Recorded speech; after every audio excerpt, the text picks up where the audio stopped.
আইনকে বৃদ্ধাঙ্গুলি দেখিয়ে প্রকাশ্যে বিক্রি হচ্ছে নতুন টাকার নোট। বাংলাদেশ ব্যাংকে মিলছে না নতুন টাকা, তবে তার বিশাল পসরা বসেছে খোদ কেন্দ্রীয় ব্যাংক এলাকাতেই। আর এসব নতুন টাকার এক বান্ডেল নোটের জন্য গুনতে হচ্ছে অতিরিক্ত 400 টাকা পর্যন্ত। বিস্তারিত মাহাদি সেকেন্দারের রিপোর্টে।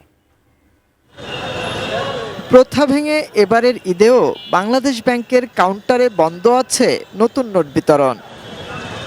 তবে ব্যাংকে না মিললেও কেন্দ্রীয় ব্যাংকের ঠিক 100 গজ দূরত্বের মধ্যেই নতুন টাকা ছড়াছড়ি।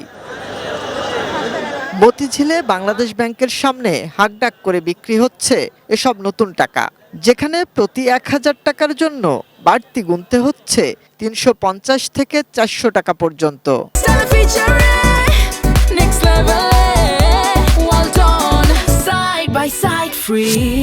নতুন যেটা 100 আসছে, 100টা বেচতেছি আমরা 300 টাকা বান্ডেল, আর নতুন যেটা 2025-এর এটা বেচতেছি 400। অবশ্য এটিএন নিউজের ক্যামেরা দেখে গুটিয়ে গেল বাংলাদেশ ব্যাংক লাগোয়া নতুন নোটের বাজার।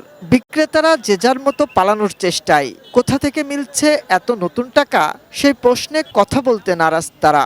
হেগরে জিজ্ঞেস করেন, হেরা বেচা থেকে আমরাও কিনি, আমরাও বেশি। আর ঈদে বাংলাদেশ ব্যাংকের কাউন্টারে নতুন নোট না দেওয়ায় ক্ষোভ গ্রাহকদের। এরা প্রত্যেকটা টাকায় বেশি নিচ্ছে, 200, 300, 400 করে। ব্যাংকের গভর্নর স্যারকে বলবো যেন নতুন টাকা যেন ব্যাংকে অ্যাভেলেবেল রাখে, তাহলে গ্রাহকরা নতুন টাকা পেয়ে খুশি হবে। বাংলাদেশের কোন সংবিধানে কোন ধারায় উল্লেখিত আছে যে বাইরে নতুন টাকাগুলো বেচা বিক্রি হবে? সংবাদ সংগ্রহের কাজে আমাদের এই উপস্থিতি সেই বেচা বিক্রির চিত্রটা পাল্টে দিল।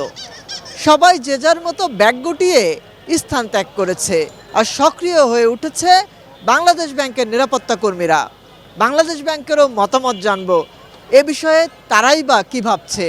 বাংলাদেশ ব্যাংকের মুখপাত্র আরিফ হোসেন খান জানালেন, খোলা বাজারে নতুন নোট বিক্রির সঙ্গে কেন্দ্রীয় ব্যাংকের কোনো ব্যক্তি জড়িত থাকলে নেওয়া হবে ব্যবস্থা। যখন যারা পণ্য হিসেবে টাকা কেনাবেচা করছে তাদেরকে আইনের আওতায় আনতে হবে। যখন সুনির্দিষ্টভাবে নাম আসবে, স্বাভাবিকভাবে তার বিরুদ্ধে প্রশাসনিক ব্যবস্থা গ্রহণ করা সম্ভব হবে।